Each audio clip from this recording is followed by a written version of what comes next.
This was just moments before a mother and her child was in the middle of a crazy drive-by shootout, which ended her life at only the age of 24, leaving her daughter without a mother. And we'll get to the details about that later on in this video. A drive-by shooting is a type of assault that usually involves the perpetrator firing a weapon within the vehicle and then fleeing from the scene, which most of the time, the perpetrators never get out of the vehicle. Some gangs in Chicago even frown upon this act and sometimes say this is a scary way to do a hit. The invention of the drive-by shooting is attributed by Nestor Makhno, which was the commander of the Revolutionary Insurgent Army of Ukraine at the beginning of the 20th century. He combined the horse and the courage with a machine gun in order to quickly assault the targets, then flee before they could react. And listen to this is crazy for the people that live in Chicago. A study tracking the lives of Chicagoans from childhood to adolescence in the 90s to the start of the middle age has found that 56% of Black and Hispanic residents from across the city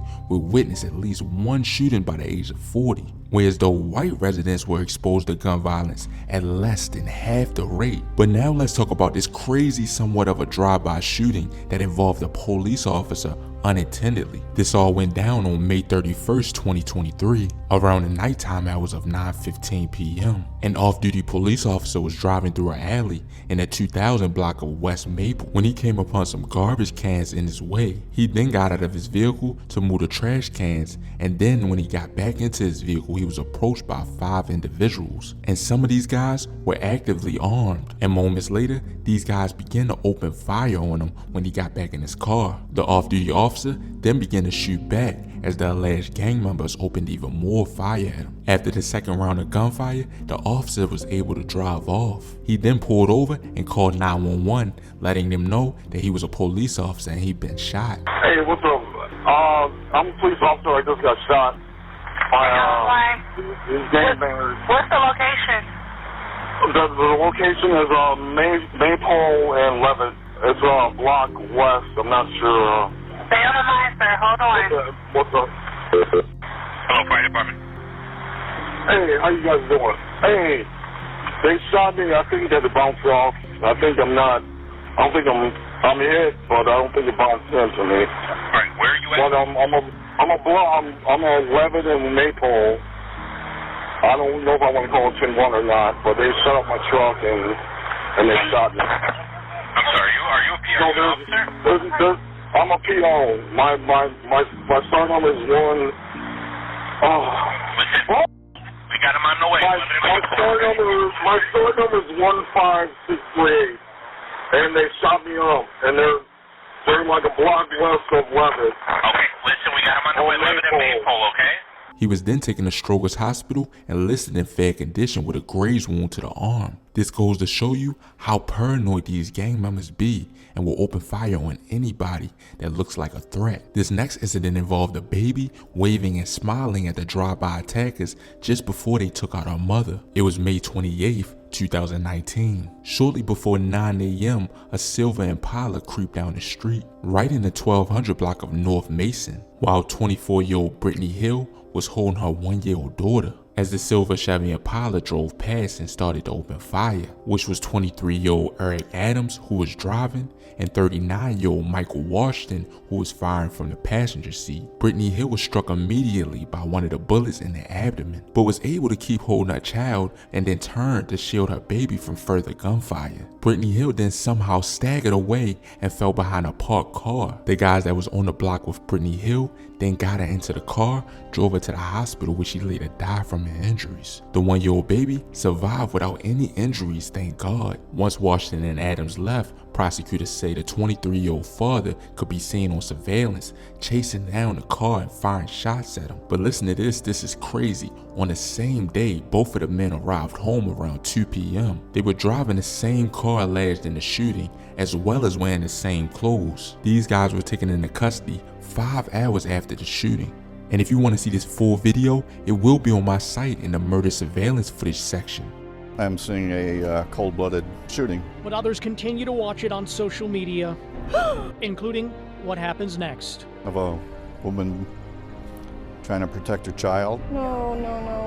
And going down to the ground after being shot. Is your heart hurting? Yeah. Yeah, that's tough to watch. On every level, this is outrageous violence. No one's helping her. Just to see her laying there with the baby. This shouldn't have been leaked out. This is major misstep by somebody in law enforcement. This next situation, a 40-year-old mother would lose her life in a crazy drive-by shooting. She was also the mother of an Ohio State football player named Carnell Tate. It was July 16, 2023. Shortly after 2 a.m., police arrived to a call of a shooting. When they arrived, they found 5 people shot in a 4000 block of West Washington Street. 40-year-old Ashley Giggs was found shot with multiple gunshot wounds. She was taken to Mount Sinai Hospital, where she was pronounced dead. 4 other people was also struck too and was taken to the hospital in fair condition. 40-year-old Ashley Griggs. Her mother shared this photo, but the family is not commenting at this time. In the world of athletics, Griggs was known as the mother of Ohio State freshman wide receiver Carnell Tate. Today, Ohio State's Associate Athletic Director issued a statement saying in part, "Our coach and coaches are aware of this terrible tragedy, incredibly saddened, and they, along with our players, will support Carnell in any way they can during this most difficult time." In this next situation, 2 young men would lose their life in another crazy drive-by. It was July 21st, 2021, and 8 people would be wounded in this situation. This all happened in the midnight hours of the night when multiple people on a party bus stopped to take a bathroom break. But a dark gray Jeep Grand Cherokee approached the group and someone inside opened fire, killing Demario L. Benson, 15 years of age, and Devon Wright, 16 years of age. This happened in the 1600 block of North LaSalle Drive. Plus, 6 other people from the group was wounded. The driver of the party bus, who was a concealed carry license holder, had a pistol on the right side of his hip and an extra magazine on the left side of his hip. But unfortunately, he didn't take out his weapon during the shooting, and he said he didn't see who shot him. I just don't want to be one of them moms that get a phone call saying my baby is dead. Yet Wednesday night, her fears came true when a gunman opened fire on the West Side crowd. Benson, who was partially blind, I was born with congenital glaucoma. tells me she lost more than just her son. He was my eyes. Like, if I couldn't see nothing on a piece of paper, he'll come and read it for me. Who are y'all to take someone's child's life? But you're not gonna label him as a troubled kid, because he wasn't that, because he was raised by me, a loving mom. The crazy thing about this day was between 5:40 p.m. and 1:40 a.m., 27 people total was shot, including 3 who died. This next incident would happen pretty recently.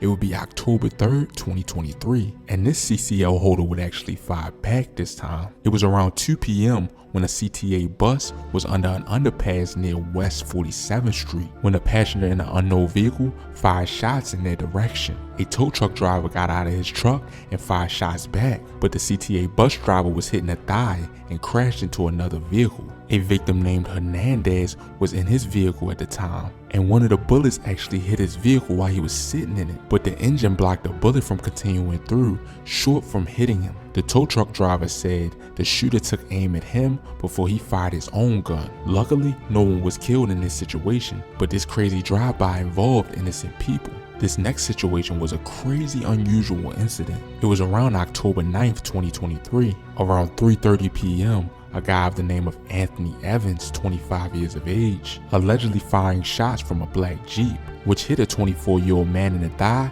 and grazed a 28-year-old woman in the buttocks. The crazy thing about this is, it happened right outside the Grand Cross District Police Station in the 7000 block of South Cottage Grove Avenue. They said the Jeep then sped away, but returned to the station where responding officers in a police SUV spotted the vehicle and began a pursuit. But the 2 vehicles collided a short time later in the 5400 block of South State Street. A total of 4 officers were ejected from their vehicle after the crash, and 2 of the officers were taken to the University of Chicago Medical Center in critical condition. The 3rd officer was taken to Stroger's Hospital, where he was listed in critical condition too. This guy was charged with 3 counts of aggravated DUI causing great bodily harm, 1 felony count of unlawful use of a weapon with a machine gun, plus 2 other felonies and 2 other misdemeanors. I don't think any of the officers died, but this goes to show you that danger can happen anywhere. And even though the police station was right there, 2 people were shot, and this guy could have actually got away. But that'll be about it for this video. Make sure you like or dislike, comment, and subscribe, and let me know down in the comments what y'all want to see next. And as always, stay blessed, stay well. Yeah, I'm out.